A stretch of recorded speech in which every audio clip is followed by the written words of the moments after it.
Christophe Barbier est directeur de la rédaction de l'Express et depuis mars 2011, directeur général du groupe L'Express Roularta, diplômé de l'École normale supérieure, titulaire d'une maîtrise d'histoire, journaliste politique passé par Le Point et Europe 1. Il est devenu directeur du service politique de l'Express en 1996. J'espère que je ne dis pas trop de bêtises. Puis directeur adjoint de la rédaction en 2001 et depuis le départ de Denis Jambard en 2006, directeur de la rédaction. Il est animé Affaires publiques, une émission de la 5e qui deviendra plus tard France 5, expliquant notamment le rôle des institutions françaises et des institutions européennes. Il a participé toutes les semaines pendant 3 ans, jusqu'en juillet 2006, à l'émission Ça se dispute, animée par Victor Robert sur iTélé en compagnie d'Éric Zemmour.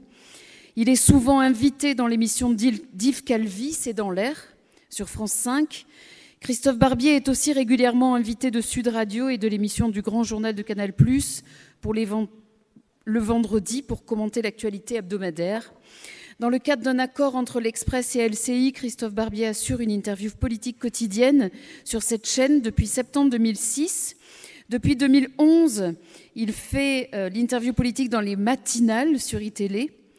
En 2012, sortie de son livre « Maquillage, les politiques sans phare » chez Grasset. C'est la première fois qu'une promotion de journaliste porte son nom. Mesdames et messieurs, je vous demande de bien vouloir accueillir le parrain de la promotion 2013, Monsieur Christophe Barbier.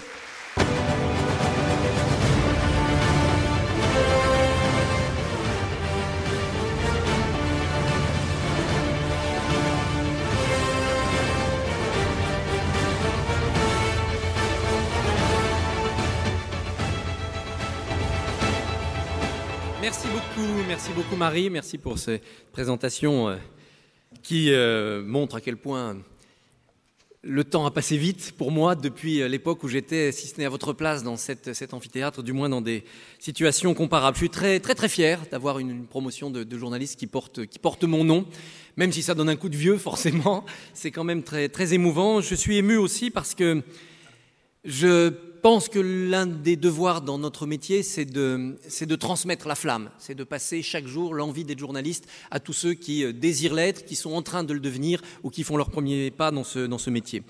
Je suis très ému aussi parce que je suis ici à Nice, c'est-à-dire loin de Paris. Dans ce qu'on appelle, alors le mot est devenu quasiment tabou, mais moi je trouve que ce mot est beau et il faut en être fier, dans ce qu'on appelle la province. Je suis moi-même issu de la même chaîne de montagne, mais un peu plus loin, puisque je suis de Haute-Savoie, ce qui me permet d'abord de vous confirmer que la marmotte est un animal exclusivement montagnard. Et ensuite de vous dire que pour nos métiers, avoir commencé ses études, avoir commencé sa vie loin des ors, des ivresses et souvent des illusions de la capitale, c'est plutôt un atout, c'est plutôt un avantage. Je sais qu'il y a dans votre promotion des élèves de Nice, qu'il y en a beaucoup qui viennent d'ailleurs et qui ont passé quelques années, quelle chance, ici. Mais le fait d'avoir connu ce pays dans ses profondeurs, dans sa variété, avant d'aller dans les médias, je peux vous dire que c'est un trésor que vous avez en vous, un trésor de relativité, un trésor d'objectivité, un trésor d'authenticité. Je suis ému aussi parce que, évidemment, je me retourne sur l'époque où moi aussi j'étais à votre place, étudiant en train d'essayer de passer à la vie active, de trouver les premiers stages et les premiers emplois. Pour moi, c'était l'année 1989-90. Donc c'était une année formidable pour l'actualité. En cours de trimestre pour le Master Infomédia, le mur de Berlin était tombé. Quand je suis arrivé en stage, pour mon premier stage, c'était à Europe 1, Ceausescu était en train d'avoir quelques ennuis en Roumanie. Et lors de ma première journée de stage, on m'a dit tiens, tu vas accompagner une jeune journaliste qui est chez nous depuis quelques années. Et puis regarde bien comment elle fait parce qu'elle est douée, elle va faire du chemin. Donc tais-toi, regarde, écoute et prends-en de la graine. Cette jeune journaliste, c'était Laurence Ferrari. Alors, j'étais très heureux, elle était d'Aix-les-Bains, savoyarde, moi Haut-Savoyard, on avait des tas de choses à se dire. Et puis le lendemain, on m'a dit tu vas changer, tiens, tu vas aller avec ce jeune journaliste. Il revient de vacances, il se remet dans le bain, c'est au mois de décembre, c'est difficile, accompagne-le, aide-le, tu verras, il a du talent, il a une vraie voix de radio et il ira loin aussi. C'était François Barouin, qui est passé après à la politique avec la carrière que l'on sait. Donc vous voyez, pour mes 2 premiers jours de stage, j'étais assez gâté. Je suis heureux aussi et ému d'être là à ce moment précis parce que, comme l'ont dit certains intervenants, pour vous, c'est la fin des études. C'est le début de la vie active. D'ailleurs, quand on est en 2e et a fortiori en 3e année dans de telles formations, on a déjà la tête ailleurs, la tête dans la vie active, parce qu'il faut trouver des stages, parce qu'on commence à se comporter en professionnel. On a tellement la tête ailleurs qu'on y a parfois les pieds et les mains, comme ces étudiants qui ne sont pas là aujourd'hui parce qu'ils travaillent. Bon, c'est dommage pour eux de ne pas pouvoir être là pour recevoir leur diplôme et quelque part, travailler, c'est le meilleur des diplômes. C'est évidemment sur le tas, sur l'établi, sur le terrain que ce métier se gagne chaque jour et que l'on devient chaque jour un peu plus journaliste. Parce que c'est un métier qui s'enseigne et tous les merveilleux enseignants que vous avez acclamés là sont là pour le prouver. Ça ne tombe pas tout cuit du ciel, mais c'est un métier qui s'apprend tous les jours. Tous les jours, on apprend de ses erreurs, on apprend de ses scoops, on apprend des observations que l'on fait en regardant les collègues français, les médias étrangers. On apprend aussi tous les jours parce que l'actualité est géniale. L'actualité se réinvente tous les jours. Et tous les matins, quand on se lève, on doit se dire quand on fait ce métier, qu'est-ce qui va me tomber dessus ? Qu'est-ce qui va se passer qui fait que le monde va changer, si ce n'est le monde, ma rubrique, si ce n'est ma rubrique, ma ville. C'est ainsi que l'on part un matin ou en fin de matinée déjeuner, comme je l'ai fait un certain 11 septembre 2001, et quand on revient à 15h, les tours du World Trade Center ont été frappés par des avions. C'est ainsi que d'autres, et j'en parlais avec l'un de vos enseignants tout à l'heure, peuvent être devant un micro pour une journée banale de stage ou de médias complètement normaux, et puis d'un seul coup, une dépêche tombe et le président Kennedy a été assassiné. Et ça change évidemment le cours d'un pays, le cours d'une planète, et aussi le cours de la vie des journalistes. Je suis ému d'être là à ce moment-là parce que ce moment où on est encore un peu étudiant pour quelques heures, pour quelques semaines, déjà dans la vie active, avec cet entre-deux qu'est le stage, avec ses aspects de précarité, mais aussi ses aspects d'apprentissage. C'est un peu comme celui qui saute du plongeoir, qui n'est plus sur le plongeoir, c'est trop tard, on ne peut plus s'y accrocher, qui n'est pas encore dans l'eau. Il y a un moment de vertige qui correspond pour ceux qui font du théâtre, et moi j'en fais beaucoup comme amateur, qui correspond à ce moment où le spectacle a commencé, vous n'êtes pas encore entré en scène, vous êtes dans la coulisse et vous comptez les répliques qui précèdent votre entrée en scène, 10 répliques, 5 répliques, 4 répliques. Vous ne pouvez pas faire que ça ne va pas arriver, vous allez devoir entrer en scène. Et là c'est pareil, vous ne pouvez pas faire en sorte de reculer, de retourner au bac ou de retourner aux années d'études, le cocon se referme. Et ce moment de vertige, il est parfois effrayant, inquiétant, parce qu'en effet, ce qui vous attend n'est pas forcément facile, mais c'est merveilleux. La dernière fois que vous avez connu un tel vertige, c'est quand vous êtes sorti du ventre de votre maman. Vous en avez un souvenir assez limité, je suppose. Et bien là, c'est un peu pareil. Vous allez sortir du ventre d'une maman qui s'est appelée Marie et toute l'équipe, mais aussi Éducation nationale, une maman très possessive. Et vous allez découvrir la vie active. La vie, vous la connaissez. Et la vôtre est encore plus épanouie et merveilleuse que celle de notre génération. Mais la vie active, vous allez la découvrir.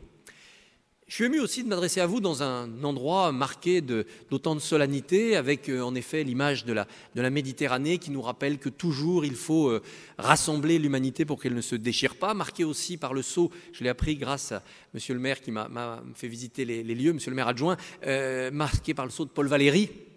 Donc la puissance de la littérature, mais aussi de cette littérature qui a un sens civique. Et vous êtes ici dans une maison qui appartient naturellement aux médias, parce que cum, en latin, ça veut dire avec.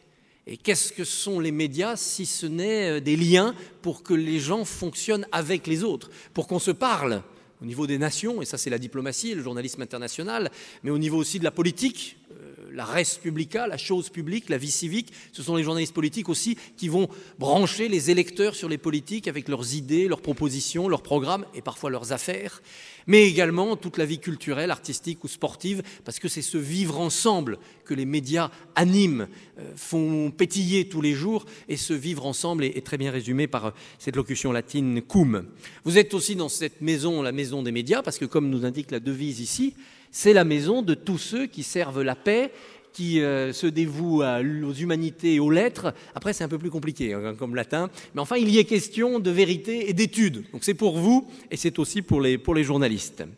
Vous allez affronter dans les mois qui viennent, dans les semaines qui viennent, dans les années qui viennent, 3 crises. Olivier les a esquissées, l'an dernier comme cette année. Vous allez affronter 3 crises et c'est 3 chances pour vous. Vous qui êtes jeunes et qui ne devez avoir peur de rien. La première de cette crise, c'est une crise pour nous les vieux. Ce n'est pas une crise pour vous. Pour vous, c'est normal. C'est une révolution qui n'en est pas une. C'est votre pain quotidien. C'est la révolution, c'est la crise dite technologique. Sachez que celui qui s'adresse à vous a connu le magnétoscope, la cassette VHS. Il a connu le Nagra à bande. On en parlait avec Christophe. La bande bleue, la bande jaune, les ciseaux, et que je fais le montage et que je le refais. Tout ça dans les sables de la guerre du Liban, ou bien dans les neiges d'un championnat du monde de ski, ou dans la fièvre d'une nuit à l'Assemblée nationale. Nous avons connu aussi la télé noir et blanc. J'ai même, confidence à vous faire, Jean Daniel, qui a été le parrain d'une promotion précédente, quand je suis né, il dirigeait le Nouvel Observateur depuis 3 ans. Mais j'ai connu Jean Daniel, qui est d'ailleurs toujours en pleine forme et qui écrit toujours dans le Nouvel Obs. Donc vous voyez, c'est difficile d'y entrer dans cette profession de journaliste, mais vous allez y arriver. C'est difficile d'en sortir parfois, mais ça, vous allez nous aider à en sortir. Révolution technologique, révolution économique. Là, évidemment, c'est quelque chose de beaucoup plus compliqué, beaucoup plus difficile à supporter. La révolution, la crise économique, elle est mondiale. Elle n'est pas seulement dans le secteur des médias, mais elle est aussi dans le secteur des médias. Elle nous dépasse tous. Mais nous en sommes tous des micro-acteurs par nos décisions, par nos initiatives. Rassurez-vous, les médias fascinent toujours. Ils fascinent les jeunes qui veulent y entrer, en faire leur métier. Ils fascinent ceux qui consomment des médias et qui aimeraient tant se voir dans le journal, en texte ou en photo, passer à la télévision. Donc cette fascination, elle est éternelle, elle survivra à toutes les crises parce qu'elle participe de la nature humaine. Vous allez en être les acteurs, mais aussi les arbitres, c'est important. Et puis, rassurez-vous, il y aura toujours des actionnaires pour se dire que dans les médias, s'il n'y a pas forcément des rentabilités évidentes à trouver, il y a toujours une raison d'y aller et d'y mettre son argent. On me dit même qu'un homme d'affaires particulièrement discret, mesuré et réservé a récemment acheté des journaux dans le sud de la France. Et donc c'est bon signe, c'est la preuve qu'il y a toujours des actionnaires qui seront là pour dire « moi les médias ça m'intéresse ». Alors bien entendu, il faut créer des sociétés de journalistes pour équilibrer tout cela, il faut être vigilant sur les actionnaires comme on l'est sur les lecteurs. Le journaliste n'est pas roi en son média, mais le journaliste est indépendant dans son média, indépendant de tous, de son actionnaire comme de ses lecteurs. Et c'est toujours important. Troisième crise, et celle-là elle est vertigineuse, fascinante. C'est une chance de la vivre, même si c'est un souci permanent, une angoisse, un stress, surtout quand on dirige des journaux. C'est la crise identitaire. Vous entrez dans un métier qui ne sait plus exactement ce qu'il est. C'est formidable, parce que quand un métier est dans une routine, que les diplômes ne changent pas, que les compétences ne changent pas, et qu'on sait depuis 20 ans et pour 20 ans ce que ça veut dire être journaliste, c'est qu'on est assez près de la sclérose. Ce n'est pas le cas. On ne sait plus vraiment ce que c'est que le journalisme, on ne sait plus vraiment ce que c'est qu'être journaliste. Il y a quelques années, la mode est passée heureusement, on nous disait « mais plus besoin de journaliste, tout le monde est journaliste. Je me mets à ma fenêtre avec ça, je fais une photo, je l'envoie, je suis journaliste. » Non, non monsieur, non madame, vous êtes témoin, mais vous n'êtes pas journaliste. Journaliste, c'est un métier, journaliste, c'est des techniques, journaliste, c'est un rapport au monde, mais qui nécessite de redéfinir en permanence l'identité de ce métier. Ça va concerner toute votre promotion, parce qu'elle va devoir se définir comme professionnelle. La carte de presse qui va arriver un jour dans votre main, elle portera cette interrogation identitaire. Ça va concerner ceux d'entre vous qui s'engageront dans la profession, dans une société de journalistes ou dans un syndicat.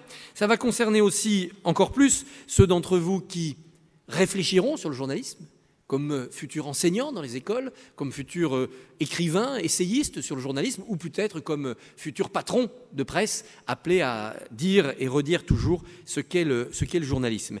Cette crise identitaire, elle est nourrie par un phénomène récent, mais qui s'amplifie de jour en jour. C'est ce que Christian Salmon, dans un très bel ouvrage, a appelé l'ébullition informationnelle. Il y a en ce moment, depuis l'arrivée foisonnante des nouvelles technologies, une ébullition informationnelle. Je suis là depuis quelques dizaines de minutes et j'ai suivi Twitter. Alors j'ai vu qu'il y avait quelques photos qui ont été postées de notre cérémonie. J'en ai moi-même envoyé une. Je vois des écrans qui se lèvent là pour immortaliser cet événement. Voilà, et ben, ça participe de l'ébullition informationnelle. Tout de suite se retrouve dans les médias. Sauf que les médias, ça n'existe pas. Ce qui existe, ce sont des médias. Et Nice Matin, ce n'est pas le Figaro, l'Express, ce n'est pas le Point, Europe 1, ce n'est pas RTL, et même Nice Matin, ce n'est pas tout à fait Var Matin, etc., etc. Des médias. Chaque média a son identité, sa charte, sa philosophie. Et vous allez appartenir à des rédactions, à des médias, et vous devrez porter une part de cette identité et la redéfinir. Sauf que, À cause de la nouvelle économie des médias, vous allez appartenir peut-être à vous-même et à tous les médias auxquels vous allez collaborer. Et vous pourrez être pigiste d'un côté, de l'autre, avoir un blog sur un site, être consultant dans une radio, être titulaire dans une rédaction de presse écrite. C'est une chance aussi d'être multimédia, surtout quand on a eu une formation multi-support, mais ça va participer, ça va nourrir cette réflexion sur la crise identitaire du journalisme. Mais encore une fois, c'est une chance d'être à un moment particulièrement bouillonnant de la réinvention permanente de notre métier.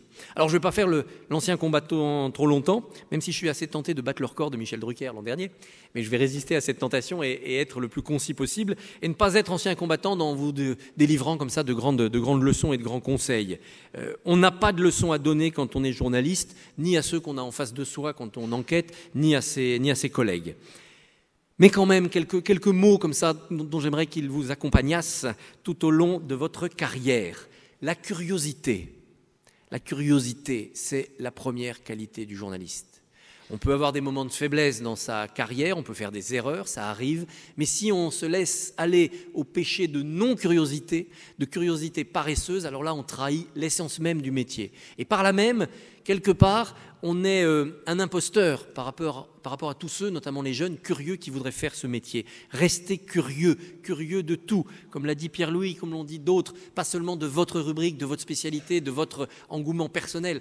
Restez curieux de tout. Rien de ce qui est humain ne doit vous être étranger. Rien de ce qui se passe sur cette planète ne doit vous être indifférent. Oui, le Brésil, c'est loin, mais ce qui se passe en ce moment au Brésil concerne ceux d'entre vous qui veulent aller vers l'information sportive, parce qu'on n'est pas sûr que la Coupe du Monde aura lieu, ceux d'entre vous qui veulent faire du journalisme international, parce que peut-être que demain il y aura une révolution au Brésil, et ceux d'entre vous qui veulent faire du journalisme politique, parce que bien entendu, nos pays vont en être affectés si ça tourne mal. Regardez d'ailleurs les 3 derniers conflits qui sont apparus sur les écrans de télévision, les 3 derniers mouvements de foule.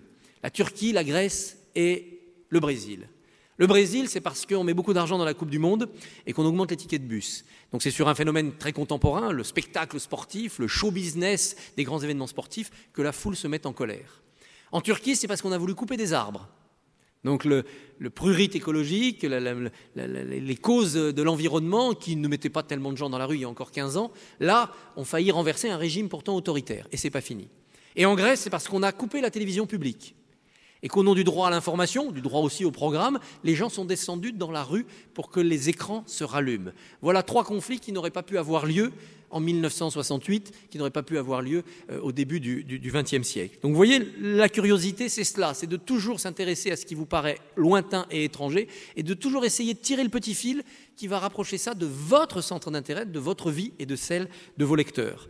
Deuxième mot que j'aimerais vous donner en même temps que ces parchemins, c'est le mot exigence. On vous l'a répété tout au long de votre formation et je sais que l'école met en avant les devoirs des journalistes. Soyez exigeants vis-à-vis de vous-même. Toujours être exigeant. Et notamment au cœur de cette exigence, il va falloir très souvent vous rappeler, parce qu'on ne vous le redira pas tous les matins, qu'un journaliste est celui qui, certes, trouve des informations, mais qui les recoupe, qui les vérifie. Vous allez entrer dans un monde d'infobésité. Les gens se plaignent qu'il y a trop d'informations. Avant, il fallait faire l'effort de trouver de l'information.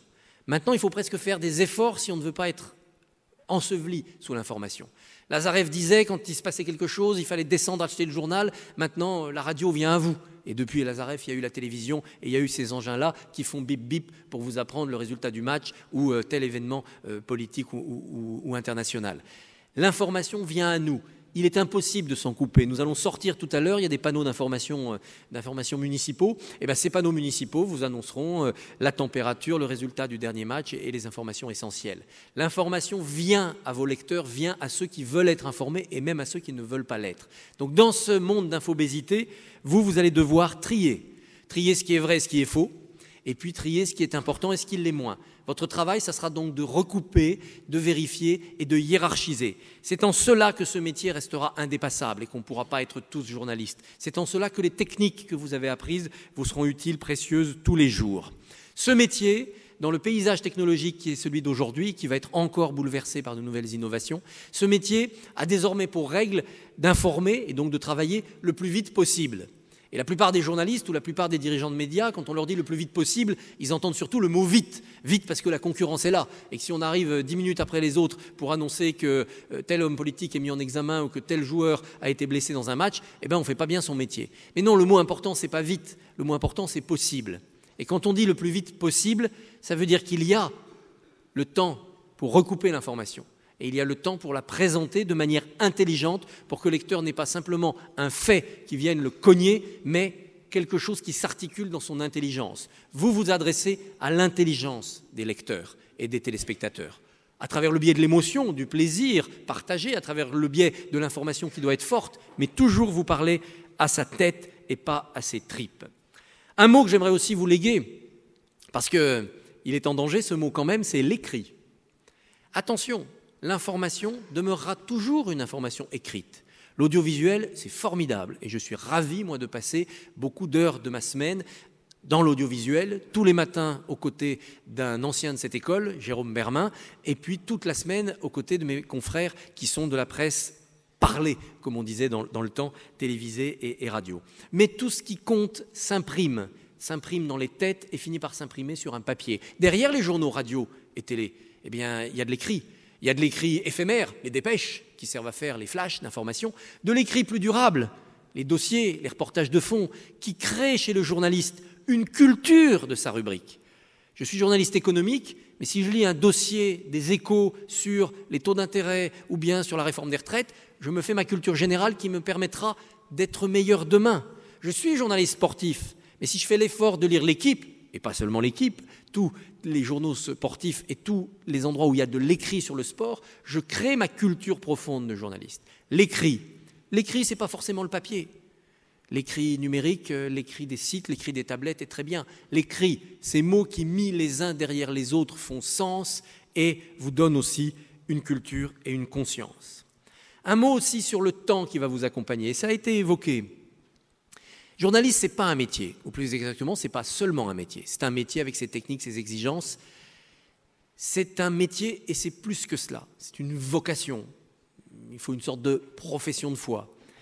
Ça veut dire, si ce n'est pas seulement un métier, qu'on n'est pas journaliste quand on est au bureau.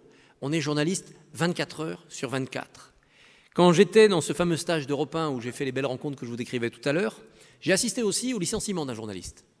Parce qu'il était en vacances aux Antilles. Il s'était passé je ne sais plus quoi à ce moment-là aux Antilles, et il avait oublié d'appeler sa rédaction. Et il a été viré quand il revenait.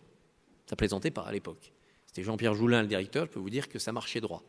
Mais quelque part, c'est vrai, quand on est journaliste, on est 24 heures sur 24, et il n'y a pas de RTT, il n'y a pas de vacances, il n'y a pas de week-end. On demeure journaliste quand on est simplement dans sa vie de citoyen. Ça veut dire qu'il y a des barrières hermétiques à dresser, envers les hommes politiques, les hommes d'affaires. Il y a des choses qu'on ne peut pas partager. Il faut mettre un mur parfois. On ne peut pas se permettre d'être dans la connivence. Il faut se priver parfois de certaines relations parce que c'est comme ça. On est journaliste même quand on a posé son micro, sa caméra ou son stylo. Et puis ça veut dire aussi qu'il faut toujours avoir l'esprit en éveil parce qu'il se passe toujours des choses à chaque instant. Et si on est journaliste, on doit regarder ces événements avec un cerveau et une âme de journaliste. Je voudrais dire un mot aussi aux journalistes qui sont le plus loin de moi, même si je me passionne pour leur matière, je n'ai jamais exercé dans ce domaine, sauf dans quelques talk-shows, c'est ceux qui vont se destiner au sport, puisque c'est une des spécificités de cette école. C'est formidable d'aller vers ce domaine-là. Avec le journalisme culturel, le journalisme sportif, est le seul qui sait qu'il trouvera 100% d'émotion tous les matins devant sa porte. Alors qu'en économie, en social, en politique, en géopolitique, il y a parfois des moments où c'est un peu déprimant, où il y a des coups de mou dans l'actualité. Sur le sport comme sur la culture, non, c'est toujours excitant, toujours passionnant. Je vais essayer de vous convaincre qu'il vous faudra être impitoyable dans ce métier, impitoyable. Parce qu'en effet, avec les sportifs comme avec les artistes, on a toujours tendance à être non seulement admiratif, et ils le méritent souvent, mais être aussi dans l'empathie, à les aimer, parce qu'ils sont aimables. Et ça, c'est toujours un risque. Parce que le jour où il faut être dur, c'est compliqué. Et il faut se faire cette carapace qui permet d'être impitoyable parce qu'il se passe parfois des choses répréhensibles et le journaliste est là pour les dénoncer, pour les dire. Pas toujours et pas partout. Il y a beaucoup d'argent bizarre dans le football, sauf à l'OGC Nice. Monaco, bon, Marseille, n'en parlons pas. Il y a du dopage dans le cyclisme, sauf dans le Paris-Nice. C'est évident, mais il y en a un peu quand même, donc voilà.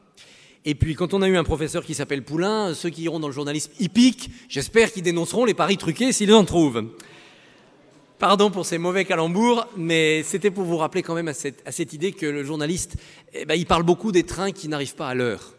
Et dans le sport, dans la culture, comme dans la politique, les trains qui n'arrivent pas à l'heure, les mauvaises nouvelles, les scandales, c'est la matière du journaliste. Et aujourd'hui, les journalistes sportifs, de quoi parlent-ils? De la fraude fiscale de Lionel Messi. Donc voilà, c'est aussi le revers de leur médaille, et c'est aussi un des devoirs de notre métier. Méfiez-vous, dans ce métier, d'une menace, d'un péril qui concerne toute la société. Mais nous devons être beaucoup plus vigilants que le reste de la société par rapport à cela. C'est le péril du politiquement correct. Nous vivons une époque où il faut être très consensuel, il ne faut pas fâcher, il faut être très respectueux de tout le monde et donc ne jamais franchir aucune ligne jaune, faire très très attention. Moins on dérange, meilleur citoyen on est. Il faut lutter contre cela. Le journaliste est là pour déranger. Il est là pour regarder où est la ligne jaune, et une fois qu'il a vu la ligne jaune, son premier désir, c'est d'aller voir derrière. Alors, on peut aller très loin et revenir très vite.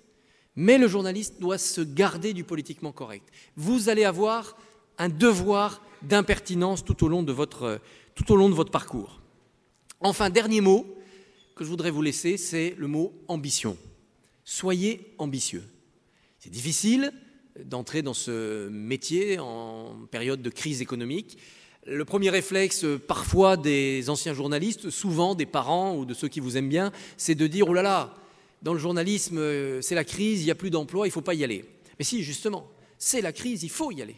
Il faut y aller parce que c'est là qu'on va avoir besoin de sang neuf, d'énergie neuve, d'imagination neuve pour inventer les nouveaux médias, les nouveaux sujets, les nouveaux angles. Et c'est vous qui allez inventer tout cela.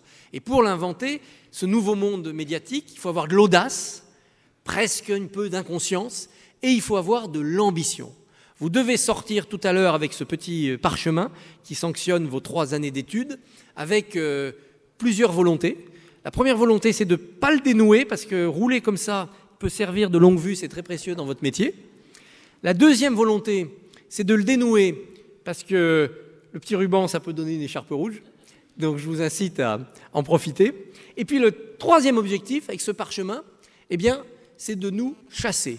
Nous tous, là, les vieux qui sommes bien en place dans nos médias et qui, tout en nous disant que personne n'est irremplaçable, nous disons aussi que celui qui nous remplacera, il n'est pas encore là. Vous devez avoir cet objectif. Ce sont des métiers à responsabilité, diriger les journaux, diriger les services, piloter des émissions. Ce sont des métiers à responsabilité qu'il faut faire jeune. D'abord parce que c'est épuisant, il faut avoir la santé. Ensuite, parce que ce qui compte, c'est l'invention, l'innovation. Il faut avoir peur de rien, il ne faut pas être dans ses habitudes. Et puis enfin, parce que le monde qui vous regarde et qui va regarder vos informations, c'est un monde jeune.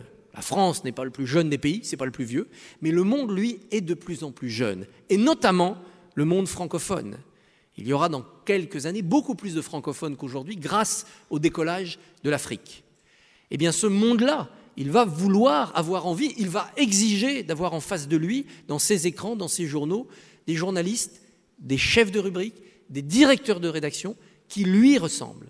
Donc, en sortant d'ici, votre premier objectif, c'est de revenir le plus vite possible à ma place ici et à ma place à Paris, mais aussi à la place de Christophe, à la place de tous les autres. Soyez ambitieux.